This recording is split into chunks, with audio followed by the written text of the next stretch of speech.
I'm Natana, And I'm Jess. and this is our podcast. Wait, what are we doing again?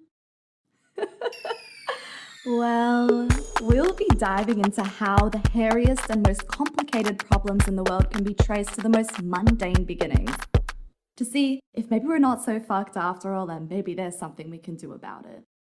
Oh, is that all? Yes.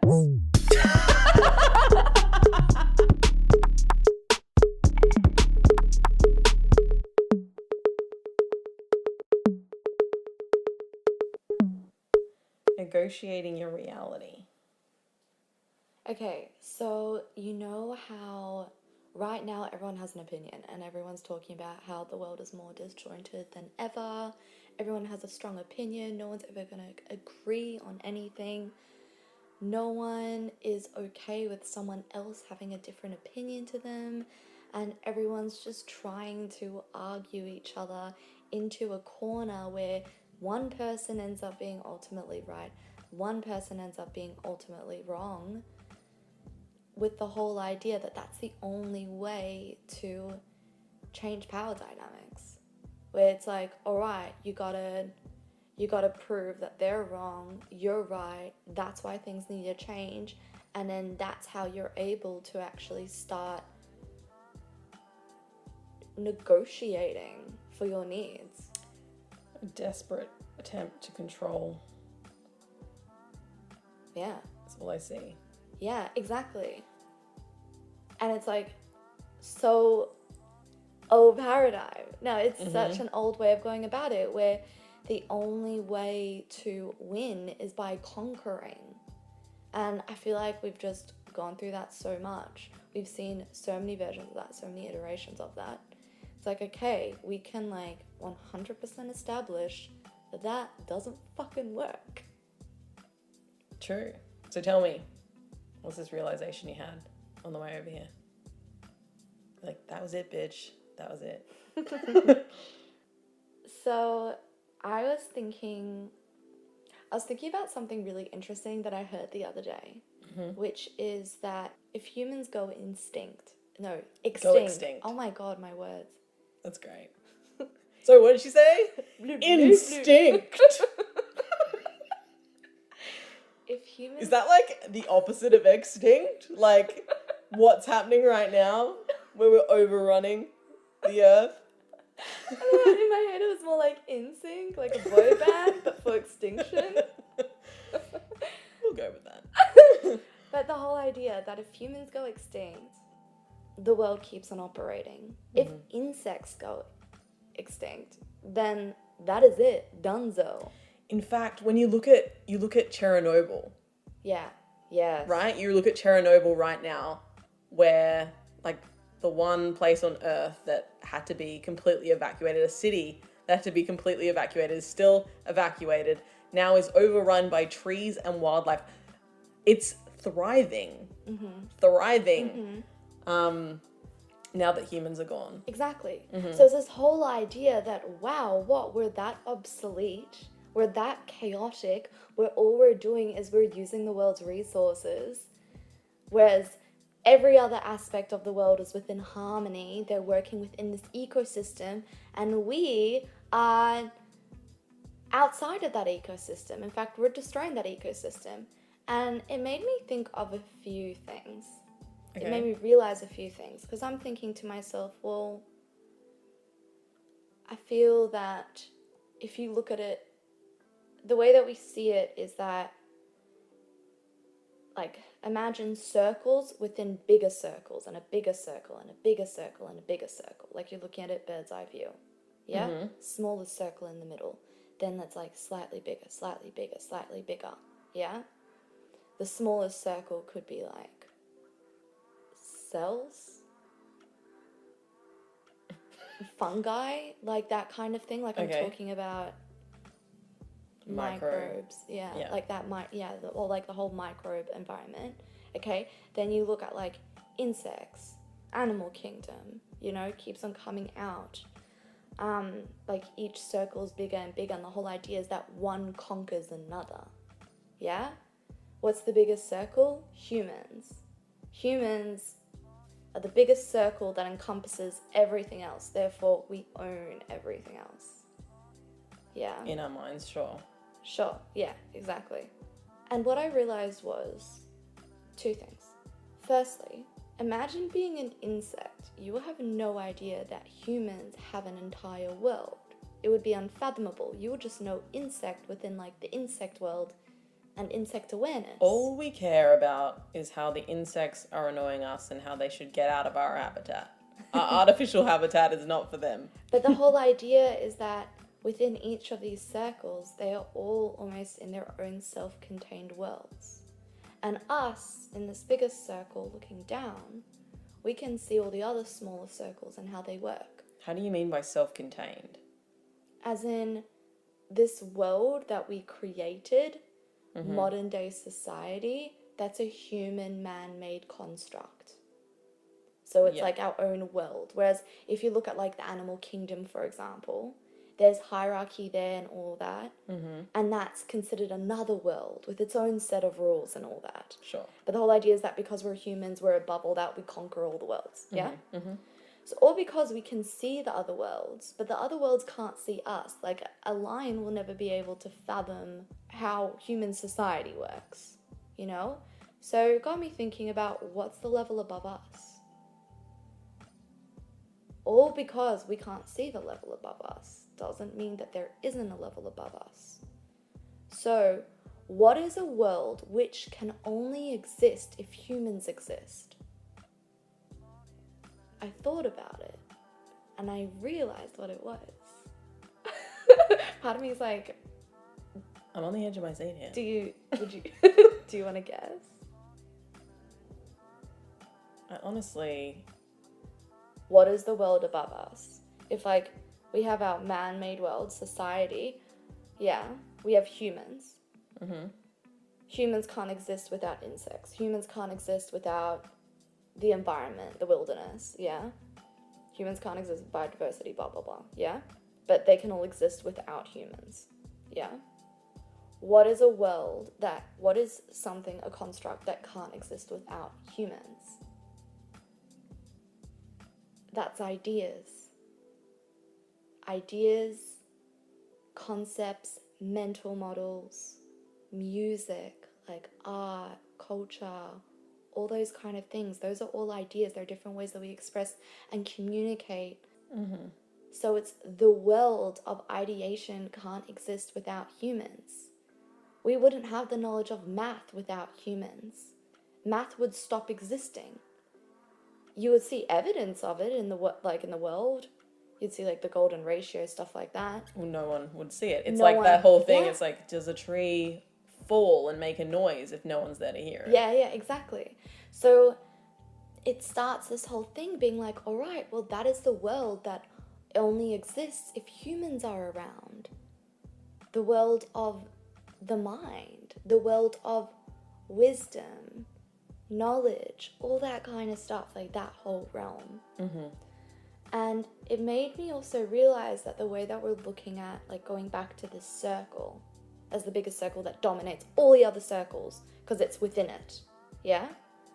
That we're actually looking at it all wrong. And if we change the point of view of the camera instead of looking at the bird's eye view down on the circle, if we move the camera so that we're actually looking at the side view, we'll see that it isn't a circle within a circle within a circle, but rather it's a layering effect of a circle, a circle on top of a circle, on top of a circle. And these are all layers that build and build and build. So nothing is actually conquering the other, but instead we're adding layers of complexity each time.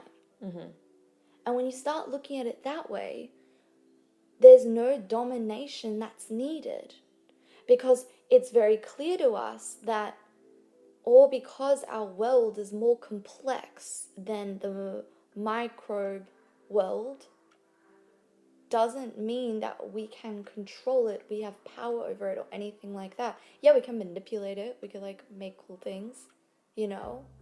But at the end of the day, we need that. It's a layer within our existence.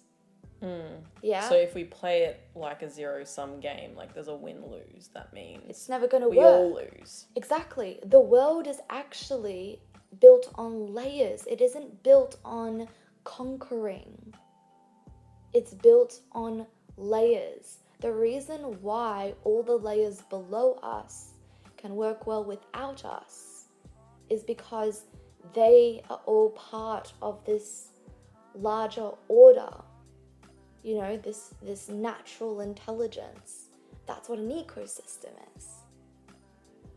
Us as humans, we see that we have chosen to not be part of that we stepped out of that. But instead, we are stepping into the ecosystem of thought, of idea, of all that stuff. And that's the stuff that completely rules and governs how we do everything. Our relationships, what we think we're capable of doing, like how we interact with like those around us, what we create, all those things, they're governed by thought. So conquering is actually something that doesn't exist. Conquering is actually... Or it's a juvenile idea. Yeah. Mm-hmm. It's fucking dumb. It actually doesn't do anything because the world doesn't work like that. The world is layered. And when we realize that, we can start looking at how do we negotiate the kind of world we want for ourselves, the kind of world we want to build, the kind of world we want to live in, the future of where humanity's going. What kind of world do we want? When it isn't about conquering, to negotiate the terms of that, it isn't about someone being right or wrong, but instead it's about how can we build on these layers. That changes the conversation completely. For a minute there, I was like, how is she bringing it back? How is she going to bring it back to negotiating our realities? It's like, this circle upon this circle upon this circle. Don't look at it from the bird's eye view. Come to the ground. Like, she did it, people. She did it.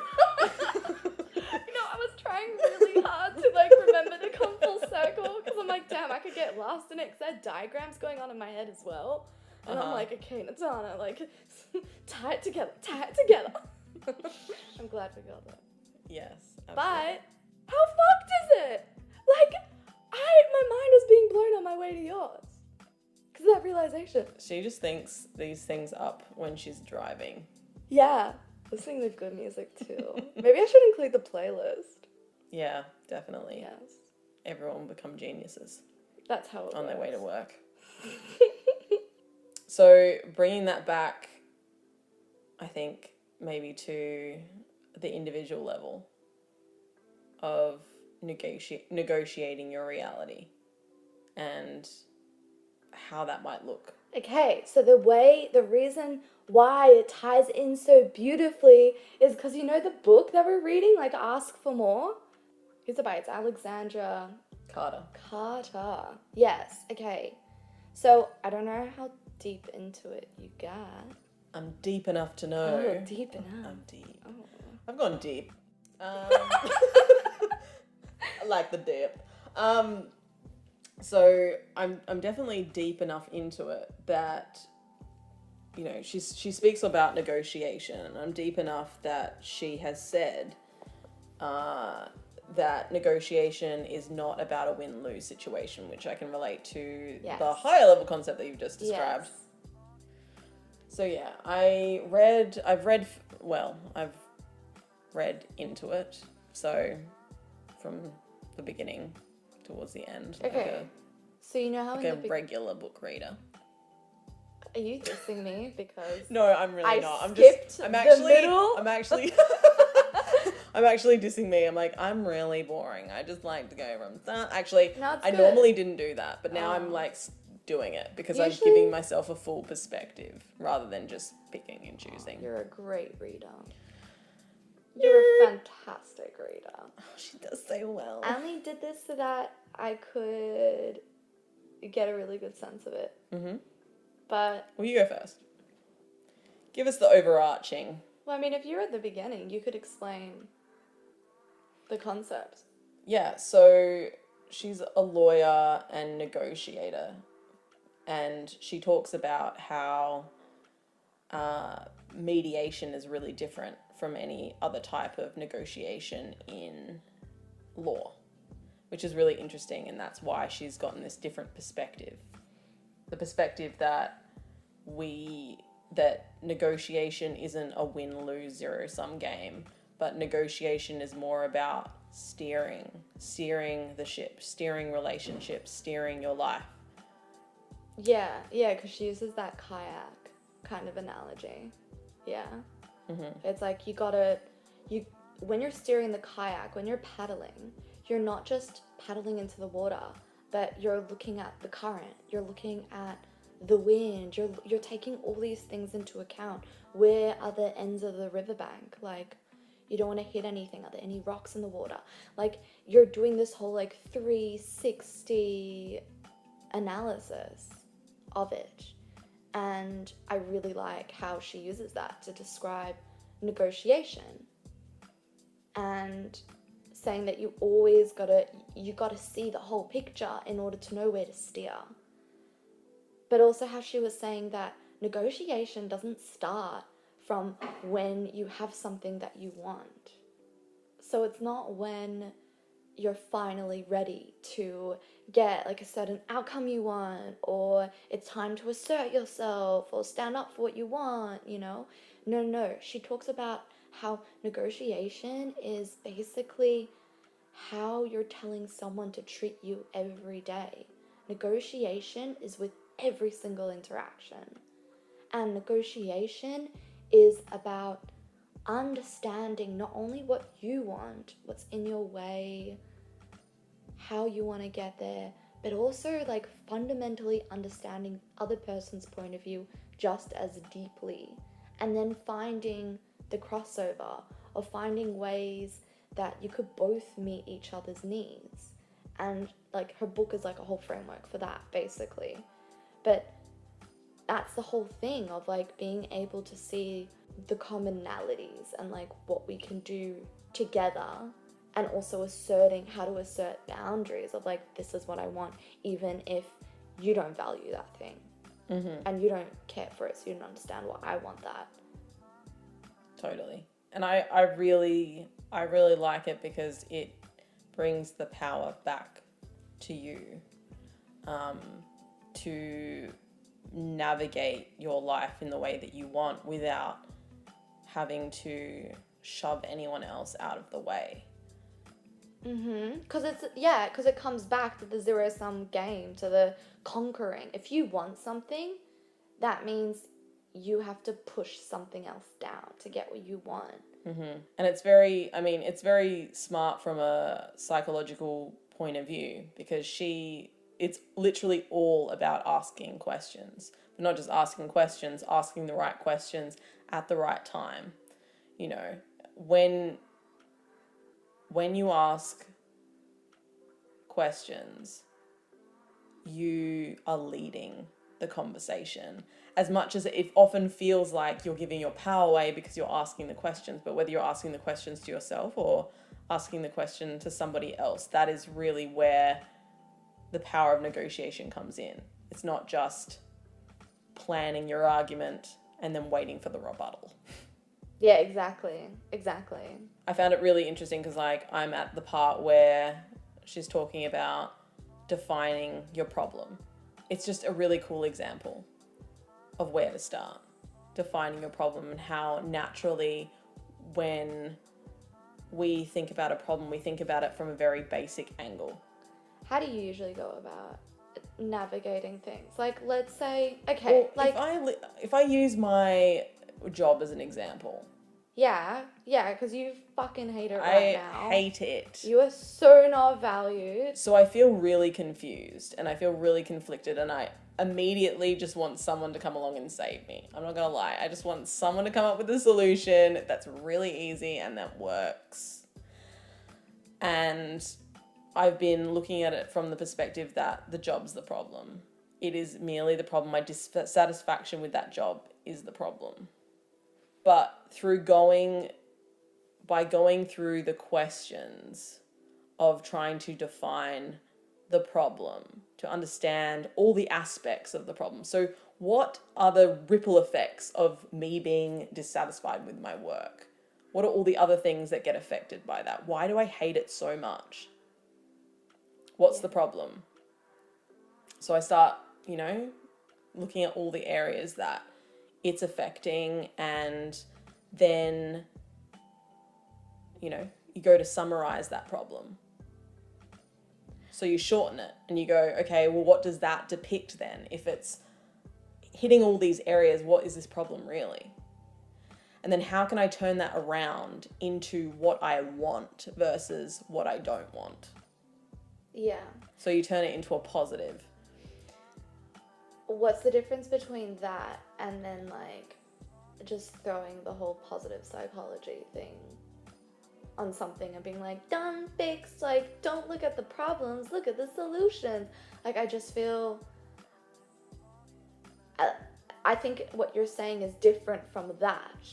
Can you explain, like, could you explain that difference more? Because, like, I feel like there's nuance there. It isn't about just seeing things on the bright side and being like, all right, well, what's the real problem? Okay, this is the problem. Like, it doesn't take away from, like, how shitty you're feeling right now and how it's manifesting in your body and how you feel suffocated in a way with your options. Like, what do I do? Like, you can't change that much within your job because you have been trying to do that.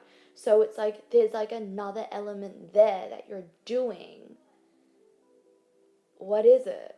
For me, it doesn't change the problem. The problem is still there.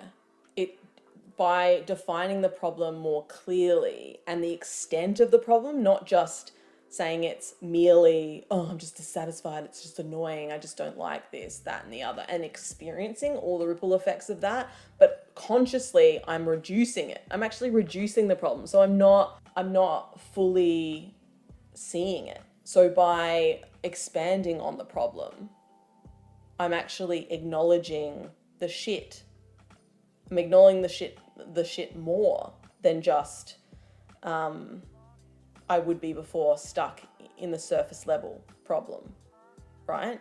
So for me, then I can go, all right, well, where do I want to move from there? I can get more clarity about where I'm actually going instead of feeling like I'm just stuck in the problem because I don't really understand it. Like I haven't really looked at it deeply enough, right? So it's not simply just flipping it on its head and going, well, I'm just going to focus on the positives. It's more like, hey, where do I want to move to now? I can get an idea of the solution once I've navigated where the real problems lie. Because until you know where the real problems lie, you can't really move towards a real solution. Because you don't know whether you're actually hitting the core of the problem. So for me, I had a bit of an aha, and it made me feel like I can solve a lot of the problems within the dissatisfaction by doing some different things. So one thing I realized was that one of the reasons why I'm so dissatisfied with going back to work is because I see it as an obstacle to doing all the other things that I want to be doing. It's like getting in the way. Like, if it wasn't for this, I'd be so much further ahead. I'll be doing the things I actually love. Exactly. And before, when I first started, it was like, this is an opportunity, because, it's isolation. There are not many jobs out there. Like, I can feel safe in the fact that I have a steady income. I have all those great things. And in my spare time, I can do the things that I want to be doing and build on those things. And I had such a clear structure. I was like making my meal plans. I was making time for working out. Like I was literally go, right? Somewhat exhausting. But then we go into lockdown and I start getting into the groove of working from home and being able to take creative breaks and do all these different things and really like have so much agency and look after my sister. Like all these things have become the norm, and it's just so much more flexible. It's so much more free, and like there's momentum. You were able to expand. going back to like your world, like that whole idea, you expanded your world and now you had more room to move in it, and then being called back into work, like time to go back to normal, it's like your world suddenly just goes, just shrinks. It shrinks. And I resent every moment I'm there. Every moment. And so everything changed though. Like I stopped eating. I stopped exercising. You know, like I'm all of a sudden I'm not doing all those things that made me happy before, that made me more sustained before, because I'm so focused on it. It's more my mentality that has changed, that it's taking me away from all those things that I enjoy. Whereas before there could be more fluidity, more flexibility throughout the day. You know, I could go with my own ebbs and flows, and I appreciated that so much. And I've seen so many gains in my health, so many gains in so many different areas that I didn't want to give that up. I was afraid that I would have to give that up. And so when I realized that through going through these questions, I thought, okay, great. I just need to implement in the meantime all the things that enrich my life and not see it as getting in the way. But if I can listen to a podcast, or if I can do a couple of creative things at work, see that as a bonus rather than it being like not enough. So the way that you are negotiating what you want, the terms of your world, is by categorizing things differently.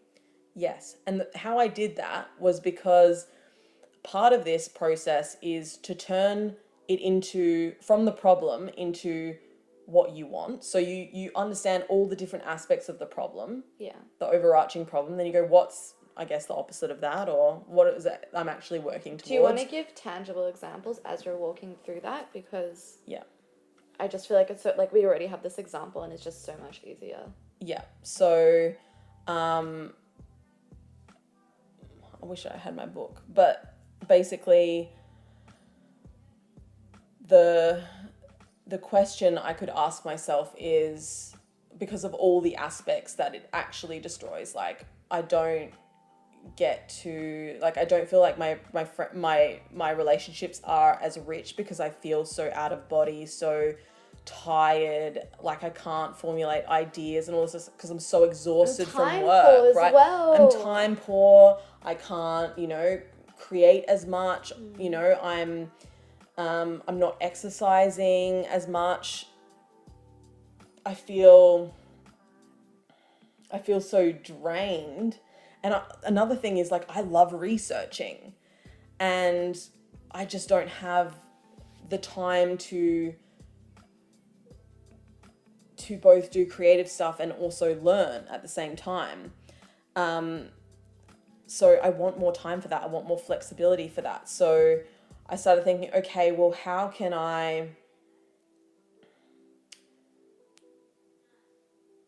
those are the things that I want. I want more energy. I want to be satisfied at work. I want to see it for what it is, which is literally just for money. Mm-hmm. So it's mostly about the energy, so that I can do. The problem's the energy. The problem is the energy. So how do I manage my energy? It's like, so how do I create more energy for myself so that I can do all these other things, so I can enrich my life? And when I looked at the bigger picture, I realized this is a stepping stone to being paid for things that come naturally to me, have more time for friends, have more time for my family, have more time for my creative projects. That's what it's about. Whereas I was seeing it so short term before. Yeah. Like I was being short-sighted. So now I'm thinking, how can I move more closely towards the future I want to create, which is being paid for what I do most naturally, and to create and be and blah, blah, blah, blah. So it came back to, how can you have the most fun? How can you bring the most energy back into your life? How can you do the best for yourself? So now those things became the things that you were negotiating for. Exactly. Like, those are the outcomes now, instead of like, how the fuck do I get back home so I could just work there? Yes. So that I could do these little creative things in between. Yeah. So that's so interesting. I really like that reframe. Girl, I really like that. Yeah. And yeah, because like what you did was you worked out the actual needs, and then you tied that in with like your values, which is your values are like your body, your energy, yeah, your impact on the world. Your needs are the exploration, like how you're spending your energy, how you're spending, all those things, your impact, like, all that kind of stuff. It's the how behind it. So then by working that out, then you're able to be like, okay, well, how do I negotiate so that I get closer to that? Exactly. And that negotiation is like a combination between like you kind of negotiating with yourself, but also like conversations with your boss. Have you?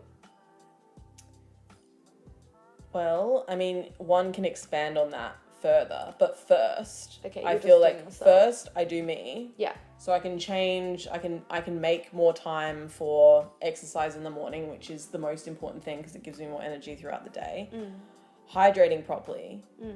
All these like really, really small things that are going to give me so much more energy that I was just depleting myself with because I was so focused on my resentment. Right? Yeah. That I just, by the time I get home, I have nothing left. Too tired from hating so much. You So much bitter person. I was so bitter. So bitter. I was like, I don't even recognize this person that I am. I'm like, You're like, fucking sunshine, what's it doing? I'm hot. no, but shit. What was that? You blew right onto the mic. All right. That was fucking weird. But also really uncomfortable in my ears. Negotiate away from me. We're new to this, guys.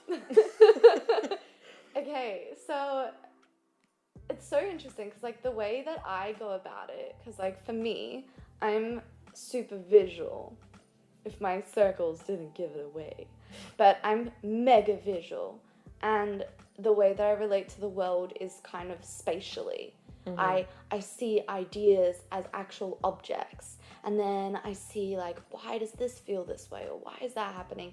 And what I realized is that when we want to do something in life, and then suddenly we can't do it, or it's taken away, we were doing it, it was taken away, or we're told you can't do it this way, it can only be done through this way, whatever it is.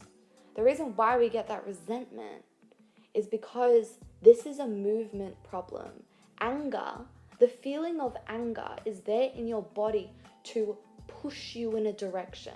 That's why anger just bubbles up and you can't, like, all you can do is do something. You don't know what. Sometimes it's like a blind rage. But anger is a very doing energy. And I think that happens. You get that anger, that resentment response because it's a movement problem. You want to move through life in a certain way in this world of yours. Yet someone's like, you're not allowed to move that way. You can only move in zigzags. Or you can only move every second. Or you can only move outside of office hours. Yeah. You can only move if it's within the vicinity of your desk.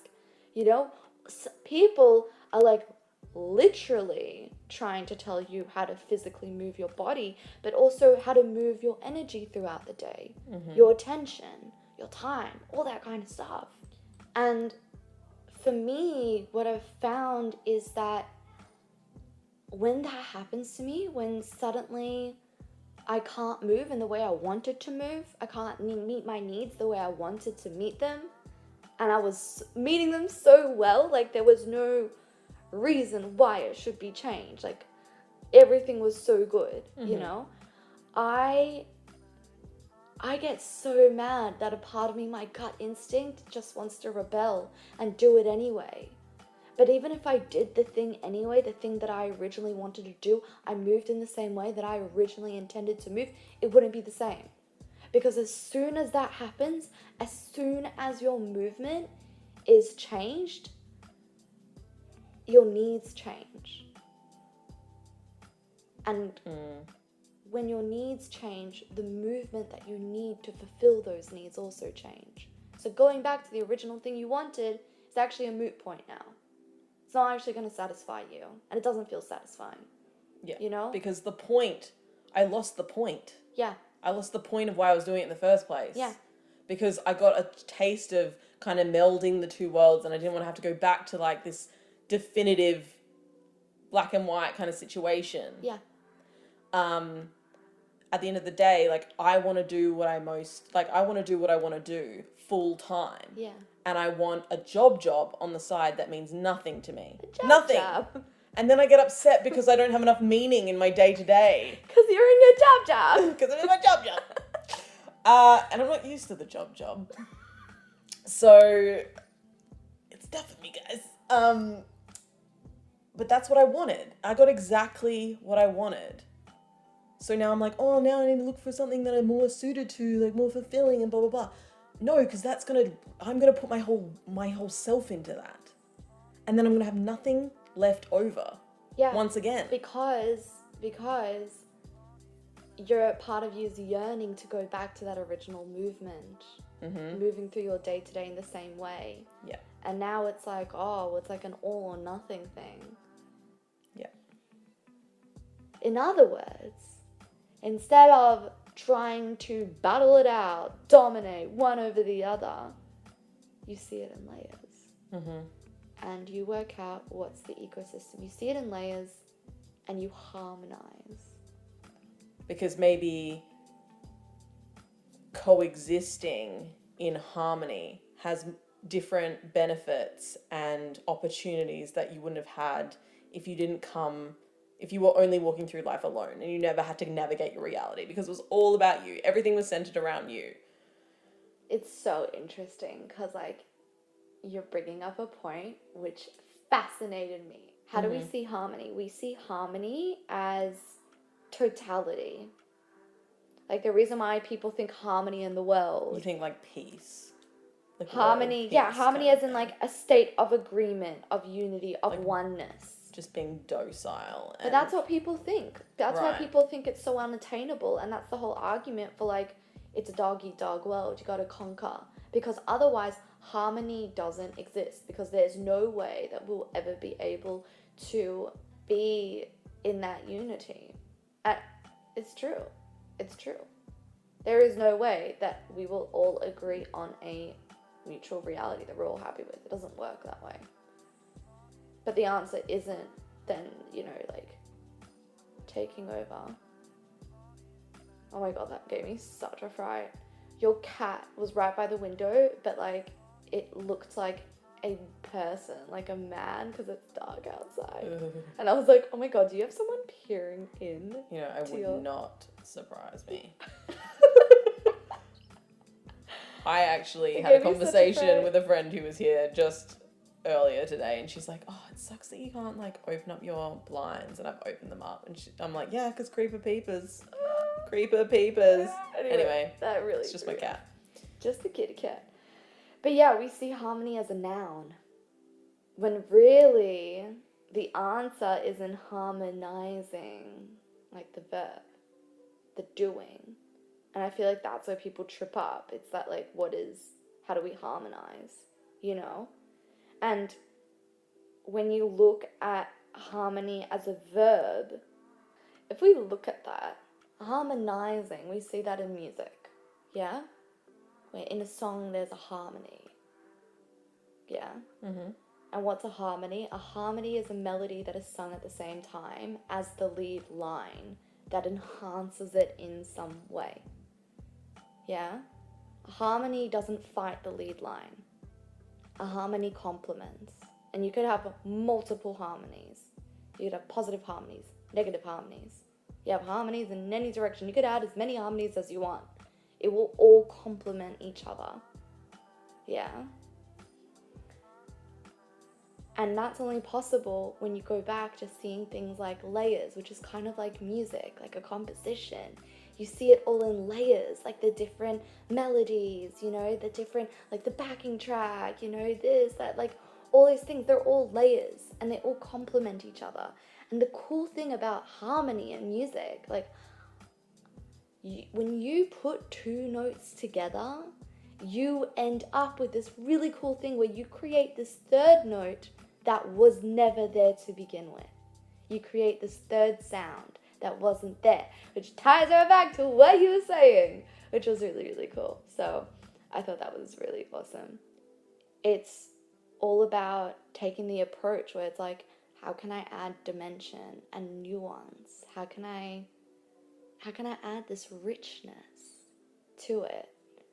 When you see like negotiating reality that way, you know, like negotiating what you want that way as a process of like harmonization, then you could see it is those layers. It is the process of working out, okay, what does the lead line sound like?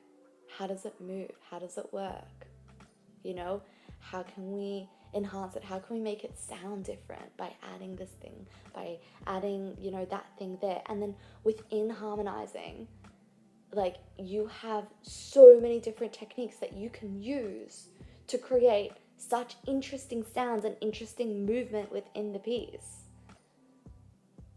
You could use like polarity, you can use tension, you can use like, you start playing with like the edges of it. You start playing with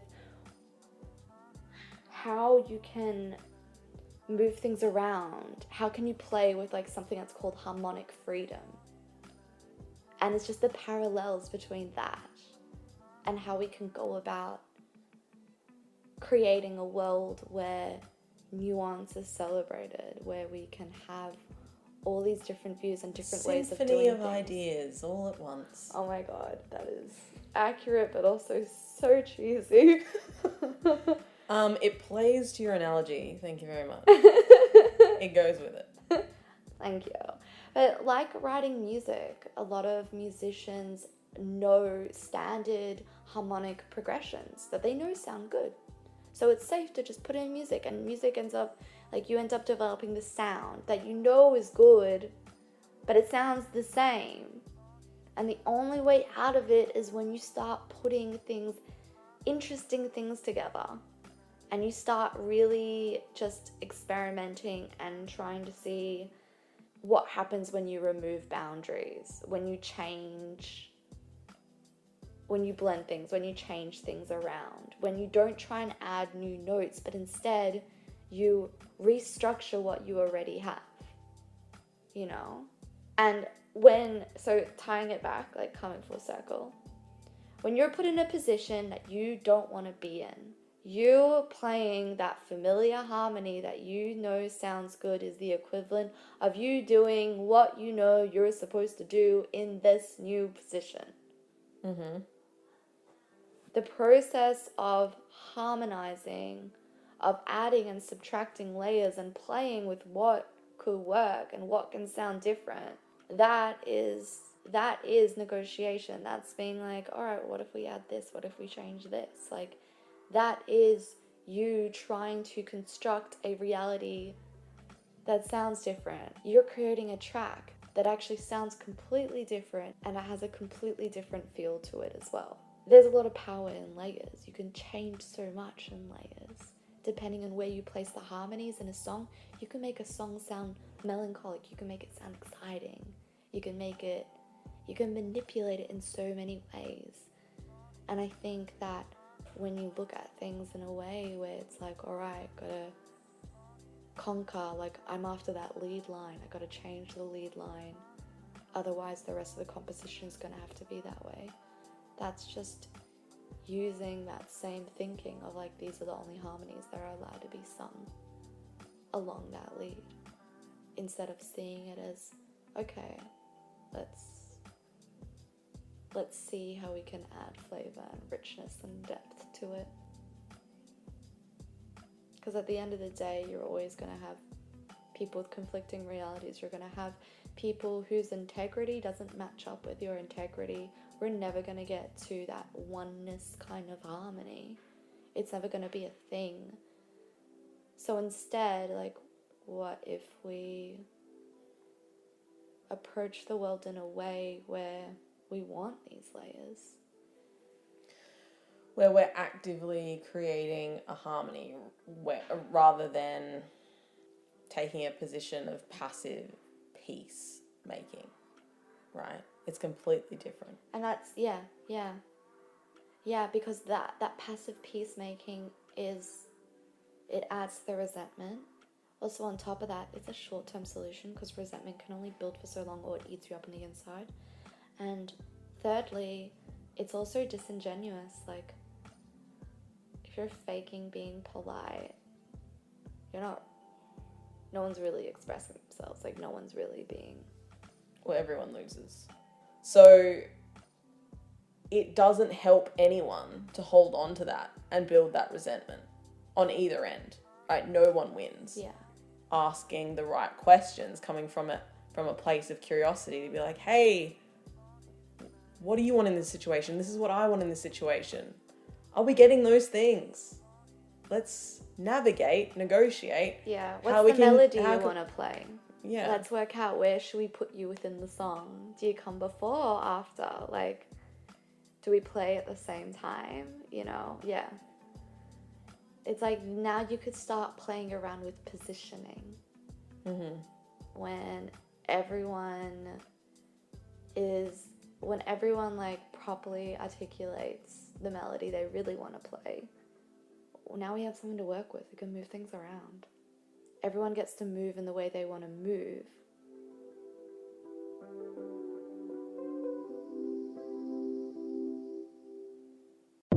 Hold up.